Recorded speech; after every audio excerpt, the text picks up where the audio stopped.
Cool. So without further ado, we'll get started. This is, if you don't know, this is the Atlanta Robotics Monthly Meetup. We are happy to host Dr. Katelyn, soon-to-be Dr. Katelyn Fry, don't get my hopes up. and Dr. Jen Zhu. Did I say it right? Yes. Excellent. Sue. Sue. Excellent. So happy to have them. I am not going to give them an intro, but please join our meetup if you're not on there, and we're always looking for guest speakers. Are there any announcements, any events, any other things besides, we heard about DIY robocars. We'll send out a note to everybody about that. Without further ado, I'll let you all get started. Thanks for coming. All right, thank you. So hi, again, my name is Katelyn Fry. I'm Gene. And we're with the Humans Lab at Georgia Tech. A large portion of what we do is rehabilitation for children, robotics for children with rehabilitation, specifically children with motor disabilities like cerebral palsy. And I would just like to clarify before we start that I had no idea what your backgrounds were, so this is a fairly high-level talk, but if at any time you kind of want us to go into more technical details, just let us know, so we can do that. All right, so just for some background, cerebral palsy is the most common motor development disorder in children. Just in the United States, approximately 1 in 323 children have been diagnosed with cerebral palsy, and worldwide, approximately 1.5 to 4 children out of every 1,000 newborns will develop cerebral palsy. So cerebral palsy is caused by a damage to the brain, oftentimes during premature labor. This results in limitations to various motor functions like body movement, muscle control, balance, posture, things like that. And unfortunately, this results in difficulties with everyday tasks like walking and reaching and different sorts of object manipulation. So unfortunately, it does affect the quality of life of these children, and it can be rather severe because it is a spectrum disorder. Thankfully, there are certain interventions that exist to help these children, specifically physical therapy, in which a therapist will essentially take the child through a series of repetitive movements. However, there are several limitations with these exercises. For example, they do require the presence of a physical therapist, and this can oftentimes be very costly. So a lot of people from lower income households and sometimes people who live too far away from a clinic, they do not have access to these daily therapies. Additionally, there are in-home exercises that children can do, but if any of you have children, you know that sometimes they just don't like to follow directions. They're very hard to keep engaged in a task, so it's very difficult for caregivers in the home to kind of keep children, doing the exercises correctly and safely, and to really get everything out of the therapy that they need to get out of it. So to the robot part, with all these limitations in mind, there have been several attempts to integrate various robots into therapy sessions for children. For example, the bottom two images there's a robot Now and a robot Xeno that have been used as coaches of sorts for children who are inhibited with their motor ability. I don't know if you're familiar with these robots, but Now is a very popular human-robot interaction robot. So you'll be hearing more about him in a little bit. So these solutions are very nice because they can kind of imitate, in a way, the bond that's created in the clinical setting between a therapist and a patient. So the robot's able to almost create like a bond with the child and can keep them engaged, and sometimes can even examine the quality of their rehabilitation and adjust the regimen in the home for them, which is something that caregivers oftentimes struggle with. So nearly half of the children with cerebral palsy have impaired upper body extremity function. So in our lab, we developed this rehabilitation system for impaired upper extremity functions. The system is called Superpop VR. It tracks users' upper body movement and map their motions onto the screen. So if you look at the image on the right, you can see this. The user are asked to. User will see bubbles appear on the screen, and they were asked to pop the bubbles using their hands. So they're gonna move like this. We have this.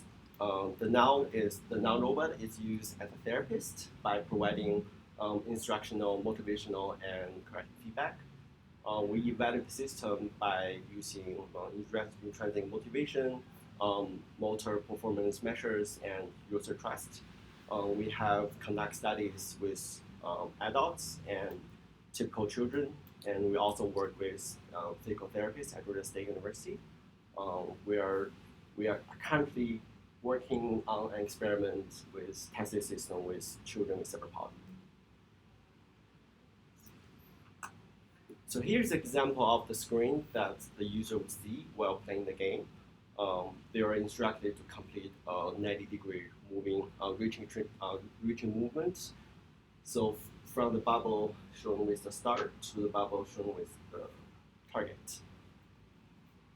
And depends, so if the user met their predetermined movement time, the user would respond with like fantastic, like move at the exact same speed, or if they're move slower than the predetermined speed, the robot would say something like move a little bit faster.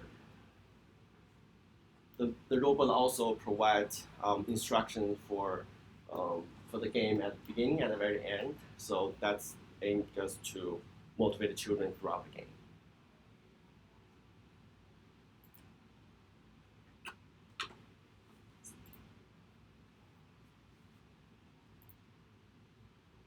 For some reason this demo video does not play, so it's supposed to view. We can fix that. You have Oh, no, we can't fix that.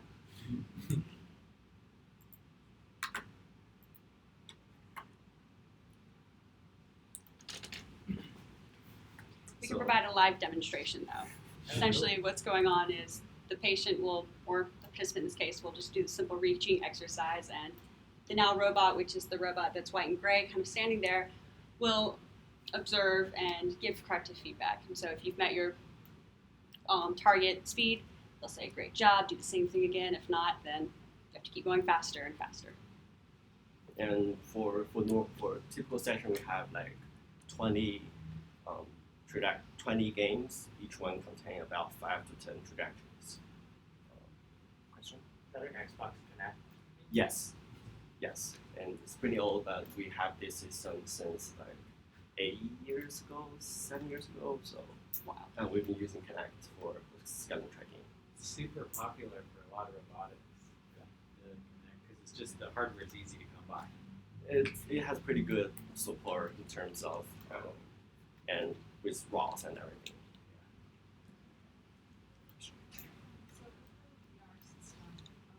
Have you noticed, or what is the relationship between physical movement and kind of virtual space, and how that translates to their physical movement in like real space or in reality? Like, is there a difference between how they interact in that environment versus? So that's actually a question we're trying to answer. I think I'll talk about it later, but let me finish this first. So the takeaway from this study. So from this, we've done these studies just for me myself. I've done studies in the past 3 years. So from these various studies and user testings, our results have demonstrated that children enjoyed working with robot therapists more than a human therapist. And we sort of expect this result because the game was, the system was designed for children. We also found out that in some of our studies, that now robot therapists encourage patients to reach performance goal at a faster rate than with the human therapist. Sorry. So to wrap up this session, the Superpop is an example of a smart rehabilitative system designed for children to practice a safe at-home therapy, exercise in a gamified way. And we recognize there are some limitations with our study right now. First, the sample size is pretty small, and all the participants have been recruited are from Georgia Tech. In the future work, moving forward, we're considering enhancing the system with some emotion feedback from the robots, because I think that's a key thing to motivate children. And also, so go back to your question, we're also we're also adding a physical object to the game. So compare a physical object versus a virtual target. See, would that make a difference? If so, and why and how? Things like that. So, Question. So, do you guys see, like when you build this out, you see, this is research is proving out, and robots are helping. Do you see like insurance, like medical insurance, paying for this setup to be used in a house? How do you see it being funded to where people, because the now is an expensive robot, right? Some of the hardware is probably not easy to come by. right, so how are do you guys- people, right?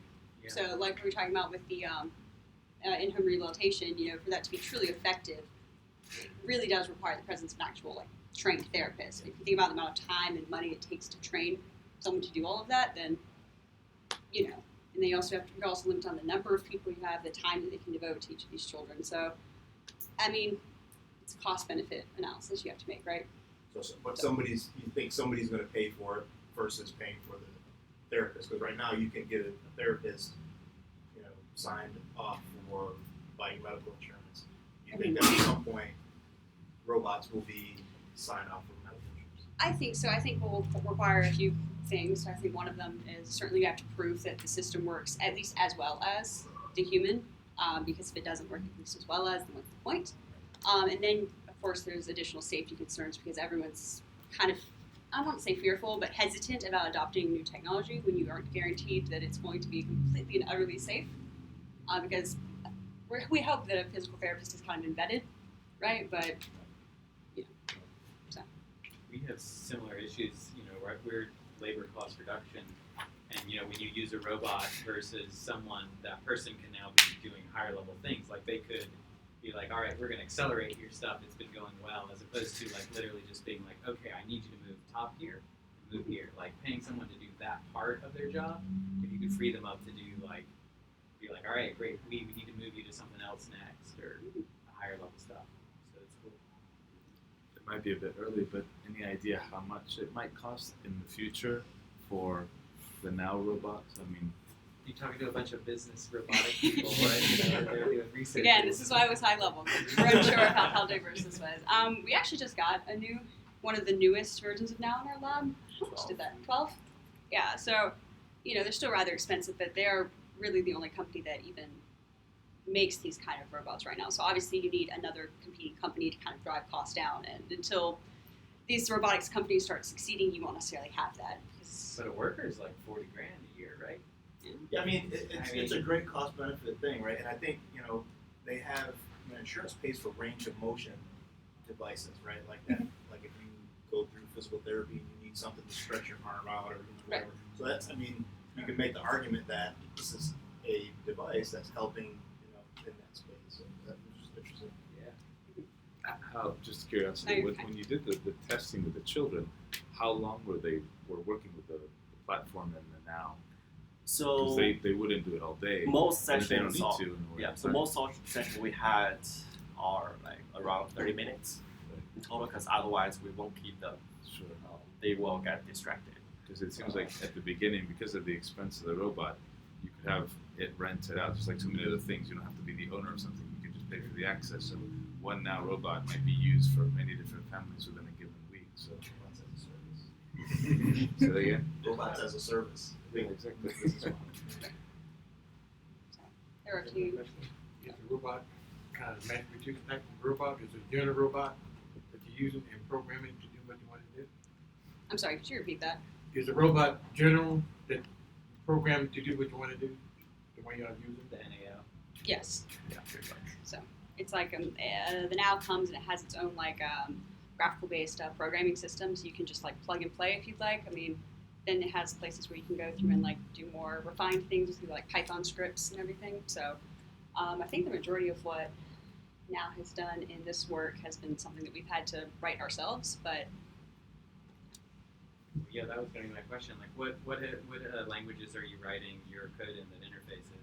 So for the game, that's mainly C#. As you know, if you work with Microsoft Connect, either with C++ or C#, depends on operating system you're using. And the link between the Superpop system to now, that's mostly Python. But you can use, like, it's typical TCP connections. You can use whatever you want. Go ahead. Would a video of the robot work?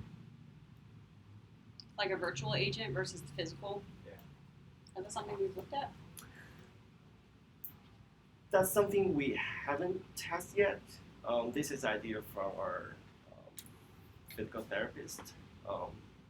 So we are working on a version of actual VR with a virtual robot, but that's like work in progress right now.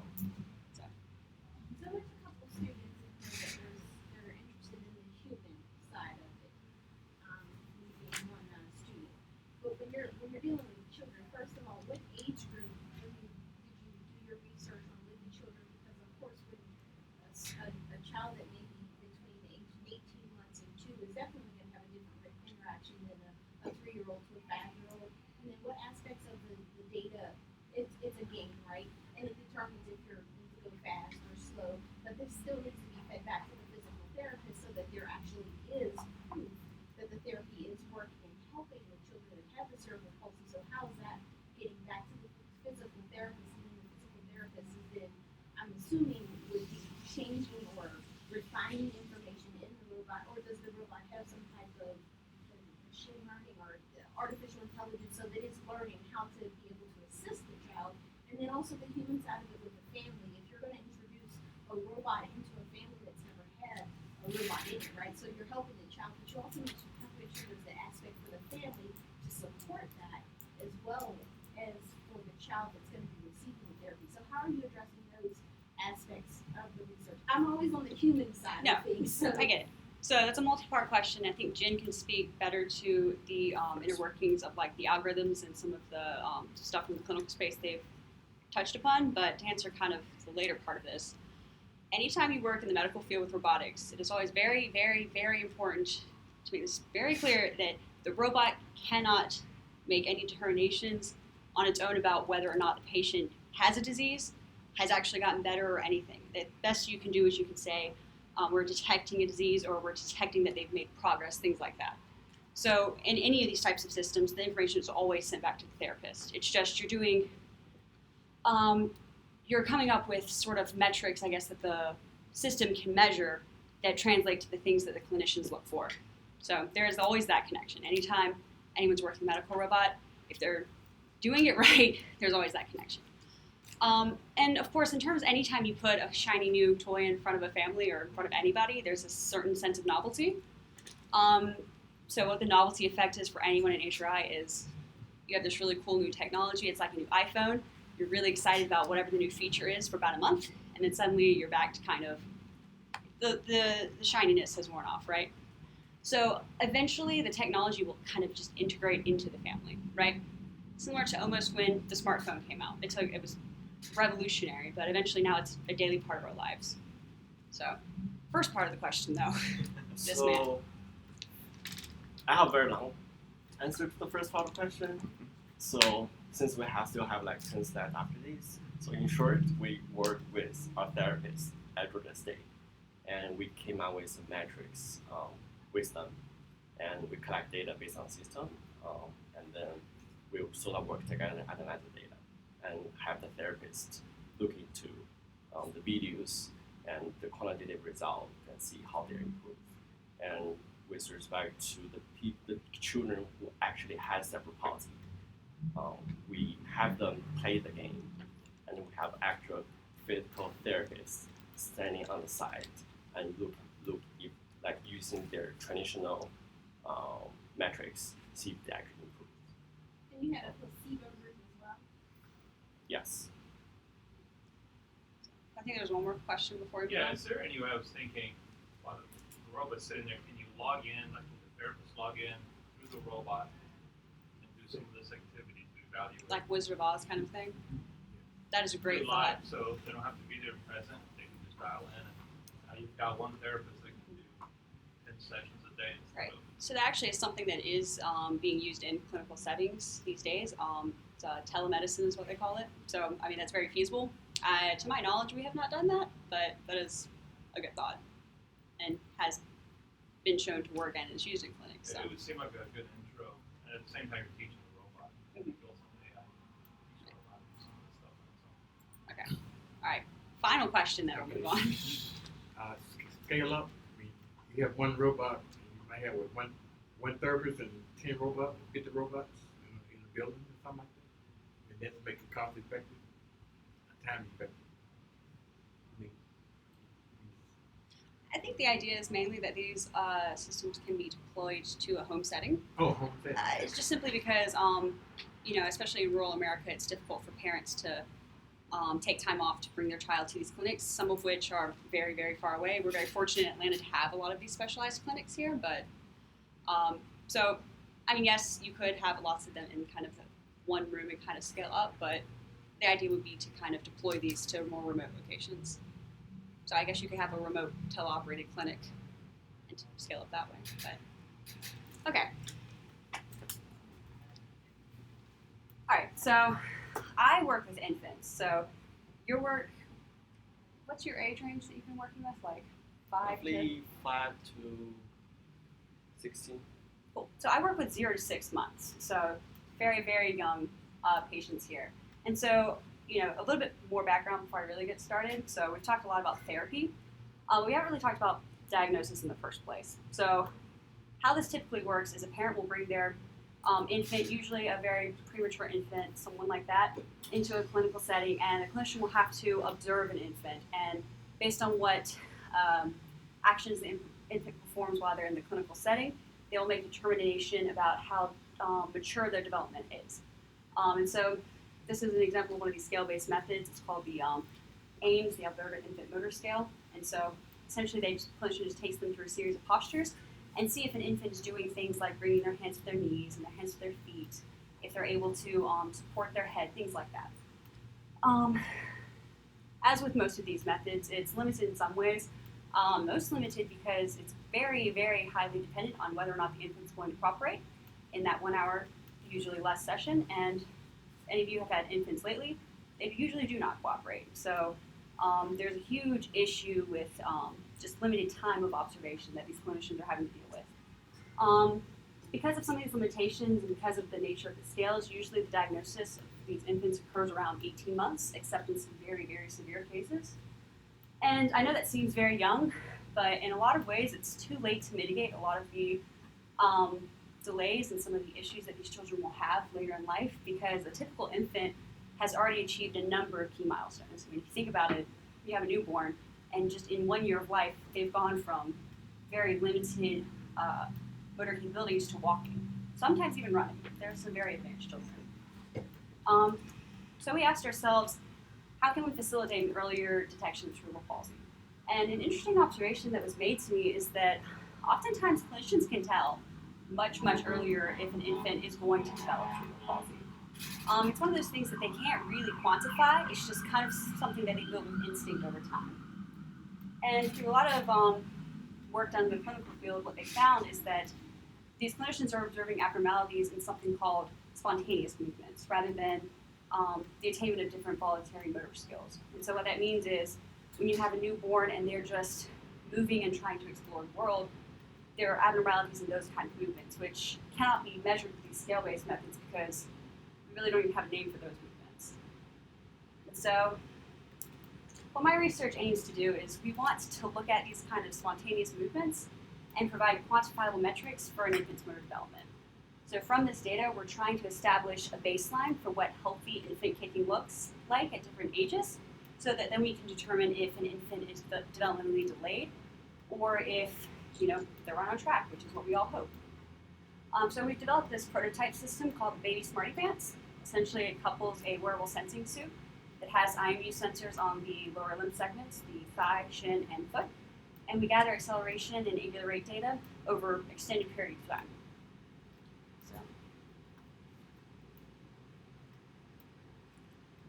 So from this data, now we have lots and lots of data, more than you can get in a clinical setting. What we need to do is parse out the periods of interest. And so for us, that's when the baby's kicking. I can explain more of this, but essentially what we're doing is we're taking the information from all of the IMUs from each limb segment, and we're extracting a single feature from each. then taking the norm of that and have a single feature over time. And if that exceeds a certain threshold that we've trained on, we're calling that a period of activity. And so in this very short video, the blue line would be that feature over time, and the shaded gray area is when they detected periods of activity. So from this data, we then started to look at different features we could use to relate to infant age, essentially.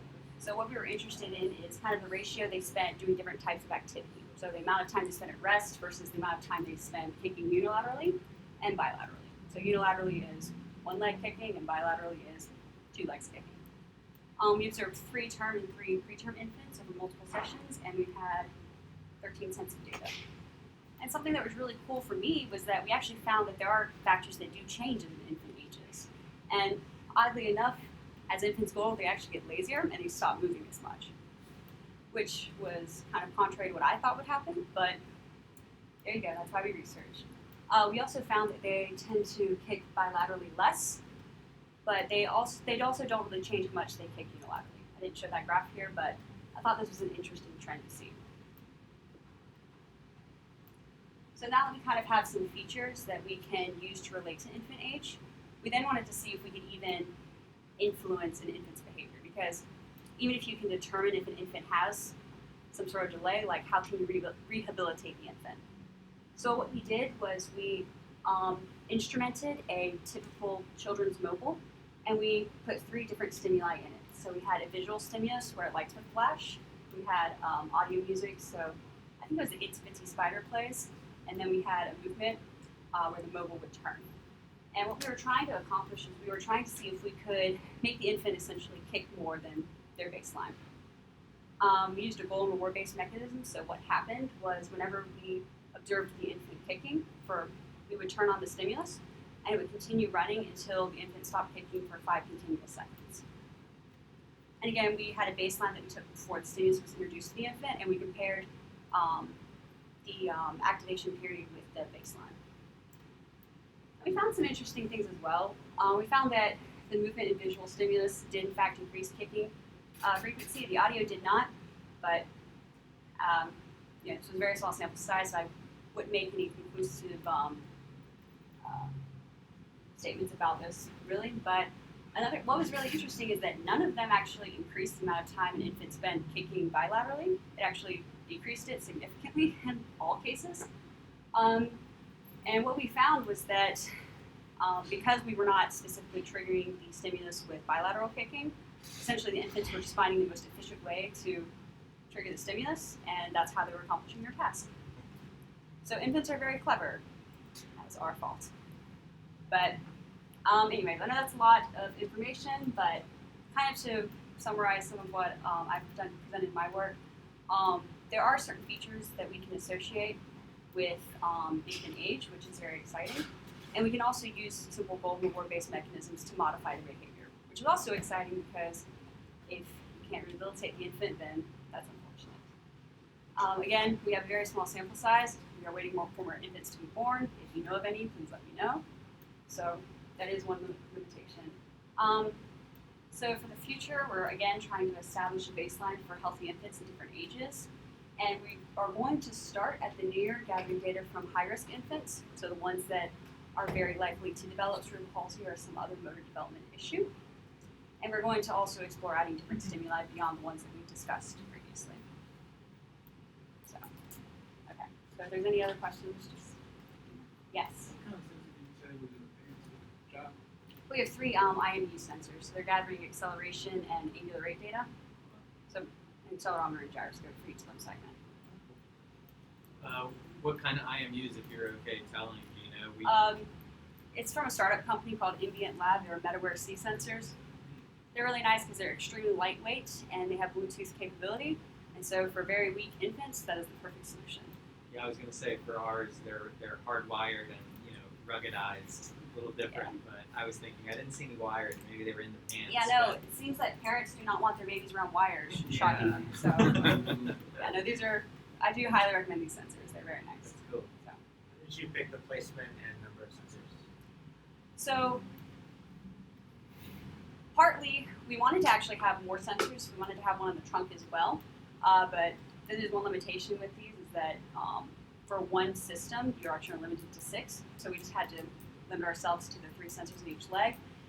And there has been some previous work just looking at a sensor on the foot, so to gather just, the entire kinematic chain and movements associated with that. But the clinical partner that Jen works with is also the one I work with, and she was adamant about us having one in each segment because she, again, in her years and years of experience, she claims that capturing all data from each segment individually is very important.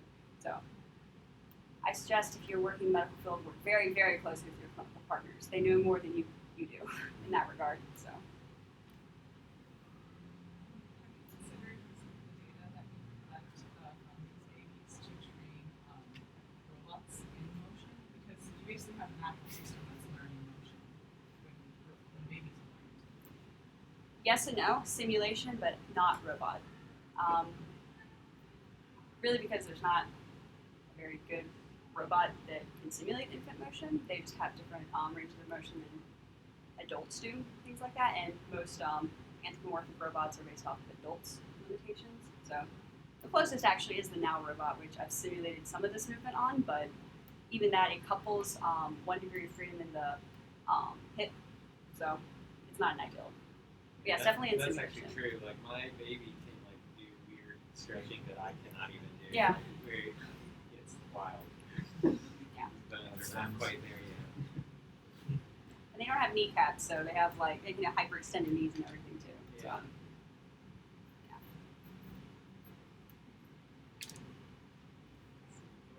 Thank you. all right. So this concludes the meetup. Thanks again to our speakers. Awesome job. And if you have ideas on speakers, please come talk to one of the organizers. And we'd love to have you speak on any of the work that you're doing, or if you know somebody, suggest them. We'd love to have them. All right. So we can stay in here for a little while, but we will get kicked out eventually. So we can stay in the lobby out there. And there's an event too. I don't know if it's open, but check that out. Inflation Yeah. I'll exchange subject over. Awesome. Because I'm interested. Hang out for a second. Thank you. That was awesome. Great job. That was awesome. Yeah, it's funny. I think everybody thought that we were done at the That's awesome. Good job. With the Connect and stuff, machine vision. Yeah, that's super cool. That's really nice. We gotta build this car, man. Yeah.